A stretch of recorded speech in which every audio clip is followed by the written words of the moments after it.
नमस्कार। कल प्रधानमंत्री जी धार में थे मध्य प्रदेश में, तो उन्होंने एक अजीबोगरीब बयान दिया। मैं नहीं समझता कि हमारे प्रधानमंत्री जी को ऐसा बयान देना चाहिए।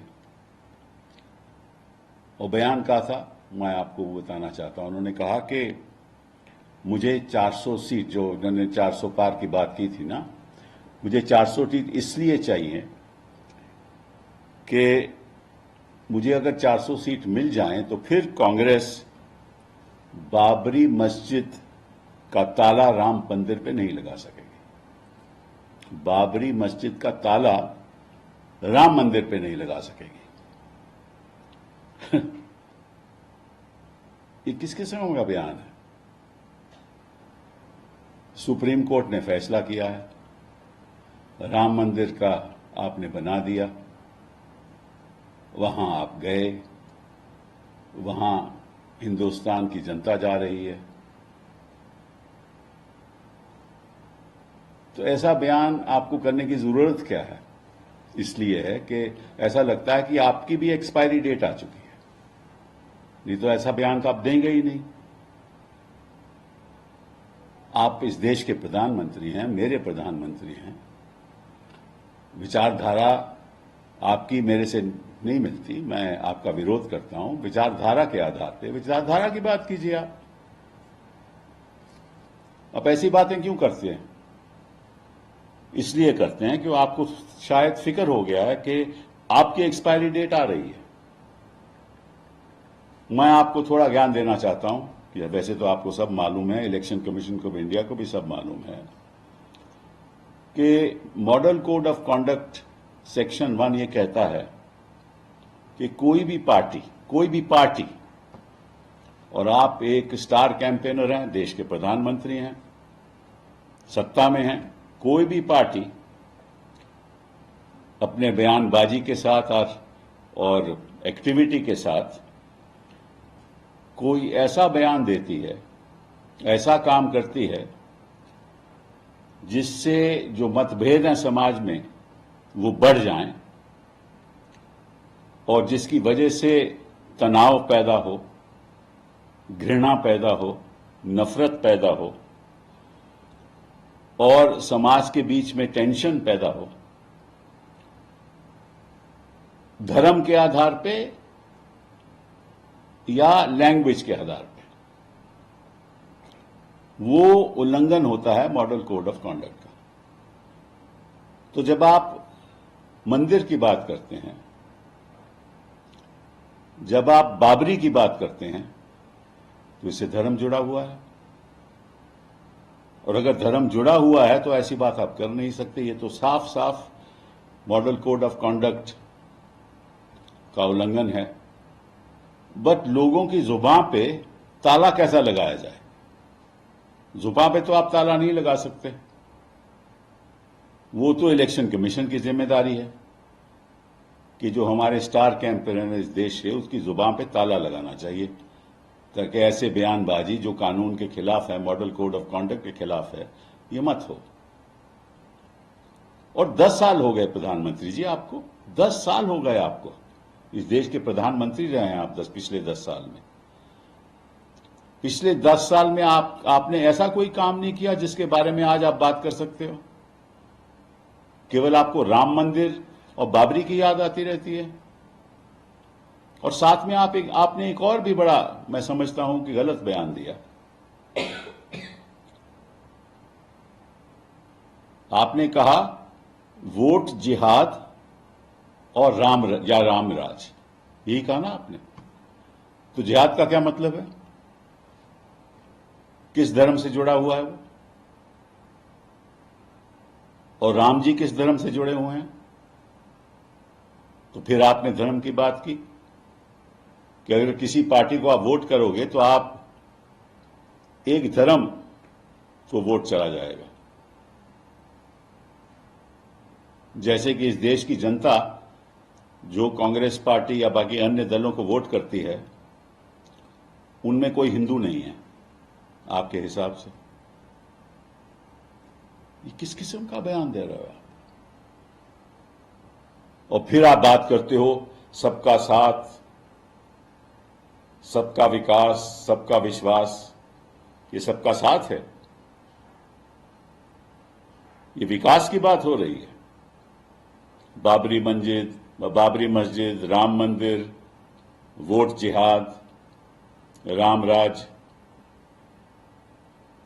ये, ये, ये कौन सी मतलब के जुबान है जिसके आधार पे आप वोट मांग रहे हो? ये सबका साथ है और विश्वास तो आप खो बैठे। ऐसे बयानों से तो आप विश्वास खो बैठे। और जिस तरह से मैं समझता हूं, देखिए मुझे भी लगभग 20-30 साल हो गए राजनीति में। मैंने कभी अपनी जिंदगी में किसी भी हिंदुस्तान के प्रधानमंत्री को ऐसा बयान देते हुए आज तक नहीं सुना। लेकिन आप खास हो, आप कुछ भी कह सकते हो और इलेक्शन कमीशन आपके साथ है, आप चुप रहती है। वो किसी के जुबान पे ताला भी नहीं लगा सकती। मतलब कि अगर आपने पिछले 10 साल में कुछ तो किया होगा जिसके बारे में आप बात करिए। आप अपने उपलब्धियों की बात कीजिए। आप ये बताइए इस देश को कि आपने इस देश के लिए क्या क्या किया है पिछले 10 सालों में, ये बताइए। लेकिन जब भी चुनाव आता है, जब भी आपको लगता है कि एक्सपायरी डेट आने वाली है, तो आप तुरंत ऐसा बयान देने लगते हो। और वास्तविकता तो यह है कि आज इस देश के लोग पहचान गए हैं कि आपका नजरिया क्या है, आपकी पार्टी का नजरिया क्या है। और एक विवादित मुद्दे उठाने के बाद आप ये सोचते हो कि शायद आप सत्ता में दोबारा आ जाओ। ये मैं समझता हूं कि किसी भी आधार पे ये गलत बात है। और साथ साथ में मैं ये भी समझता हूं कि ऐसे बयान की वजह से जहां जहां भी आप ऐसा बयान दे रहे हो, वो कैंडिडेट की इलेक्शन रद्द भी हो सकती है। क्योंकि ये धर्म के आधार पे आप वोट मांग रहे हो और आप स्टार कैंपेनर हो, पार्टी के स्टार कैंपेनर हो। कि अगर कोई भी धर्म के आधार पे वोट मांगता है, और खासतौर पे स्टार कैंपेनर जिसको कैंडिडेट ने बुलाया हो, तो इसका मतलब कैंडिडेट की सहमति है। अगर कैंडिडेट की सहमति है, उस कैंडिडेट का चुनाव रद्द हो सकता है। ये आप थोड़ा सा ध्यान दीजिए इस बात को। और मैं आपसे आग्रह करूंगा, उन बातों को चर्चा में लाइए जो हिंदुस्तान के भविष्य उज्जवल करें, का भविष्य उज्जवल करें। वो बातें चर्चा में लाइए। कैसे बच्चों को हम स्कूल भेज सकें। नारी शक्ति की बात करते हैं आप, तो कैसे हमारी नारी, इस देश की नारी को अपने पैरों पे खड़े होने की एक ताकत दीजिए। देश की नारियों के लिए अलग स्कूल बनाइए। कस्तूरबा गांधी विश्वविद्यालय को बढ़ावा दीजिए।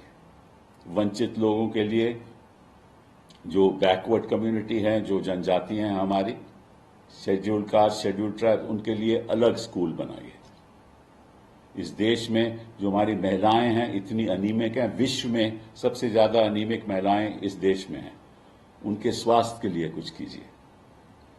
हमारे दुनिया में सबसे जो स्टंटेज बच्चे हैं, वो हिंदुस्तान में पैदा होते हैं। उनके लिए कुछ कीजिए। और जब महिलाओं के ऊपर शोषण होता है, तो बोल तो दीजिए प्रधानमंत्री जी, कुछ तो बोलिए। मणिपुर में होता रहा तो आप चुप रहे। प्रज्वल में हुआ जो, तो आप चुप रहे। बड़े दिनों के बाद आपने एक प्राइवेट इंटरव्यू में कहा, वैसे आप चुप रहे। जब जब भी ऐसे शोषण होता है तो आप चुप रहते हैं। आपके एक प्रेसिडेंट जो था रेसलिंग एसोसिएशन का, उसके बेटे को आपने टिकट दी, उस समय आप चुप रहे। बात आप करते हो नारी शक्ति की, और जब शोषण होता है तो आप चुप रहते हो। ये किस किस्म की राजनीति है? और आप सोचते हो कि आप 5 किलो अनाज दे दोगे, बड़ी अच्छी बात है, मैं तो चाहता हूं कि सभी को 5 किलो अनाज मिले, लेकिन उनको वो तो शक्ति दो कि वो पैरों पे खड़े हो सकें। आप मतलब अस्पतालों की बात कीजिए, वहां हालत देखिए आपने अस्पतालों की, जाइए कभी किसी दिन, वहां ना जाइए जहां मतलब के फोटो वोटो खींच के जनता के सामने, आप जाइए उन बस्तियों में जाइए, अस्पतालों में जाइए, जो डिस्पेंसरीज हैं देश में वहां जाइए, प्राइमरी हेल्थ सेंटर में जाइए। जो महिलाएं हैं इस देश में, आपको मालूम है कि लगभग 40% जो कामकाज करने वाले लोग हैं, वर्क फोर्स है इस देश की, वो माइग्रेंट है। बिहार से लोग कहीं और जाते हैं काम करने के लिए, उत्तर प्रदेश से लोग पंजाब पहुंच जाते हैं, महाराष्ट्र पहुंच जाते हैं, कश्मीर पहुंच जाते हैं, काम है ही नहीं। इतनी ज्यादा बेरोजगारी है, इतनी ज्यादा बेरोजगारी है, हिंदुस्तान के इतिहास में कभी ऐसा हुआ ही नहीं।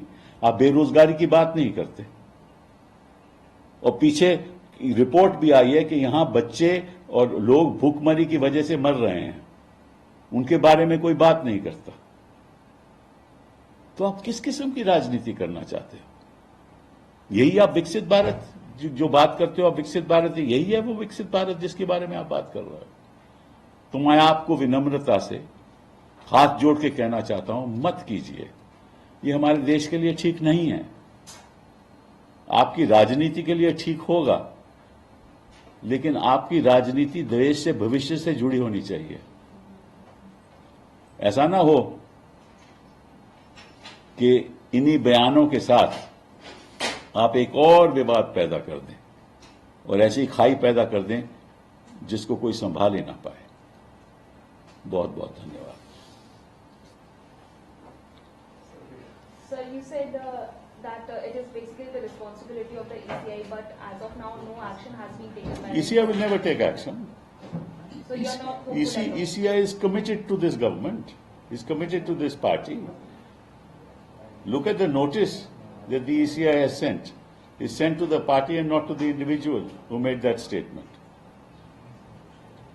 आपको मालूम है जो मंगलसूत्र की स्टेटमेंट, हाँ, उनको नोटिस क्यों नहीं दिया ईसीआई ने? और वो नोटिस भी नहीं, पार्टी को भी नोटिस नहीं है। वो तो उसमें यही लिखा है कि आप अपने स्टार कैंपेनर को बोलिए कि आप ठीक ठाक बयान दें, वो तो नोटिस भी नहीं है। तो ऐसी ईसीआई से उम्मीद क्या रखनी है? ये तो बड़ी शर्म की बात है कि ऐसे लोग बैठे हुए हैं इलेक्शन कमीशन ऑफ इंडिया में जो ऐसा काम करते हैं, जो अपने कर्तव्य नहीं निभा रहे।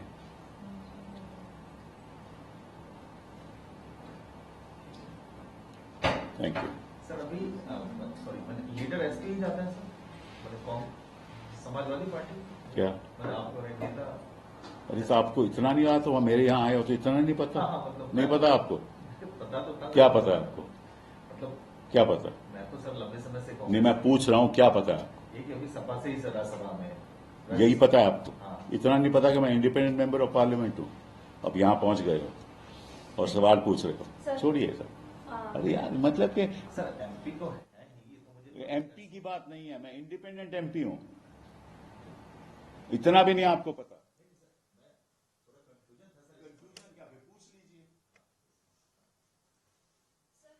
PM is still confident. He is repeatedly saying that this time the NDA is going to get 400 plus seats. No he first said Bhajpa. पहले तो उन्होंने कहा कि 400 पार, इस बार 400 पार, मतलब भाजपा 400 पार। अब वो मान गए हैं कि भाजपा तो 400 पार हो नहीं सकती। अब वे कहते हैं एनडीए 400 पार, ठीक है ना? और थोड़े दिनों के बाद कहेंगे एनडीए 300 पार। फिर असलियत जब होगी तो लगा करता एनडीए 230 पार भी नहीं, ठीक है ना?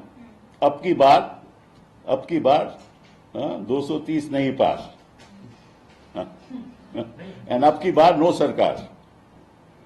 Sir, when this question was being asked from Prime Minister that there is an image of PM of anti-Muslim, he said that I want social welfare. It is not just about one particular community. I want to give justice to all the communities. Where has he done that? वो तो मैंने आपको बता दिया। अगर justice to all community की बात होती तो जनगणना क्यों नहीं कराते? जनगणना का मतलब मालूम है आपके? आप सबको शायद मालूम भी नहीं कि जनगणना का क्यों होती है। 10 साल के बाद इसलिए होती है कि हर 10 साल में पॉपुलेशन बदल जाती है, बढ़ जाती है। हाँ, लोग एक जगह से दूसरे जगह चले जाते हैं। हाँ, सो जब तक वो पूरा संख्या सरकार के पास न हो तब वो प्लानिंग नहीं कर सकते। अगर एक परिवार में पहले 5 लोग हैं, अब 10 लोग हो जाएं, तो सरकार को ये नहीं मालूम कि 5 से 10 हो गए, तो 10 की प्लानिंग कैसे करेंगे? ठीक है ना? तो जनगणना इसीलिए होती है, किसी समाज के उसके लिए नहीं होती कि किसी को फायदा हो या किसी को नुकसान हो, ताकि जो देश है जब वो प्लान कर सके कि भाई सोशल वेलफेयर कितने लोगों को जाना चाहिए, हाँ, समाज में कैसे मतलब कि सुविधाएं पैदा करनी चाहिए, तभी पता चलेगा ना कि इस पर्टिकुलर जगह में अगर संख्या 50,000 से 2 लाख हो गई है या 1.5 लाख हो गई है तो कितने स्कूल होने चाहिए। अगर पता ही नहीं होगा कि 1.5 लाख हो गया तो स्कूल कैसे बनाएंगे? तो जनगणना इसलिए होती है, और ये समाज को कोई समझाता नहीं है, कोई इसमें कोई विवादित बात नहीं है। तो ये इन्होंने जनगणना कराई ही नहीं, तो प्लानिंग कैसे करेंगे? देश के भविष्य के बात में करते हैं ना। जब आप जनगणना कराओगे नहीं तो प्लानिंग कैसे करोगे? देश का भविष्य कैसे संभालोगे? और ये उस पर विवाद पैदा कर रहे हैं। सर, पीएम की स्टेटमेंट के बाद में अब फारूक अब्दुल्ला भी कह रहे हैं कि एक देश में डर का माहौल है, मुस्लिम जो है वो सेफ फील नहीं कर रहे हैं इस देश में, जिस तरह से बीजेपी। आप जर्नलिस्ट सेफ फील करते हैं? उनको तो यूएपीए में बंद किया जाता है। कोई यहां जो हमारे छात्र हैं वो सेफ फील करते हैं, आम आदमी है वो सेफ फील करता है, बिजनेसमैन वो सेफ फील करता है, ईडी पहुंच जाती है। कौन फेल सेफ करता है? डर का माहौल है, सारे संस्थाओं पे आपने कब्जा कर रखा है, कोर्ट रिहा नहीं देती, तो कौन सी फेल सेफ करेगा बताइए? सेफ फील करेगा।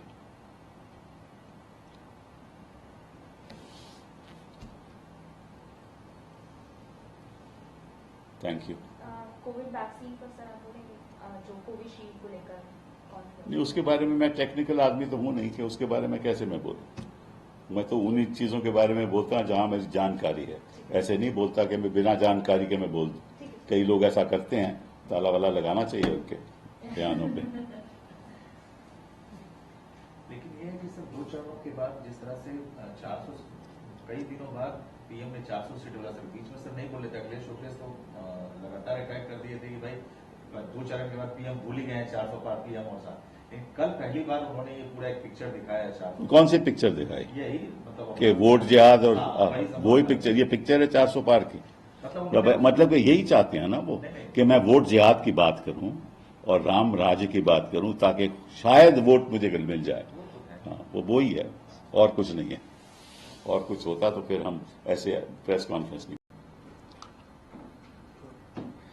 सर, आज प्रधानमंत्री जी का एक बयान जो है काफी सुर्खियों में है। प्रधानमंत्री जी ने कहा कि 400 पार इसलिए चाहिए कि बाबरी का जो ताला है वो राम मंदिर में ना लगे। तो बाबरी का ताला राम मंदिर पर लग सकता है? जरा उनसे पूछिए प्रधानमंत्री जी से, उनको ये ज्ञान है, भविष्यवाणी है।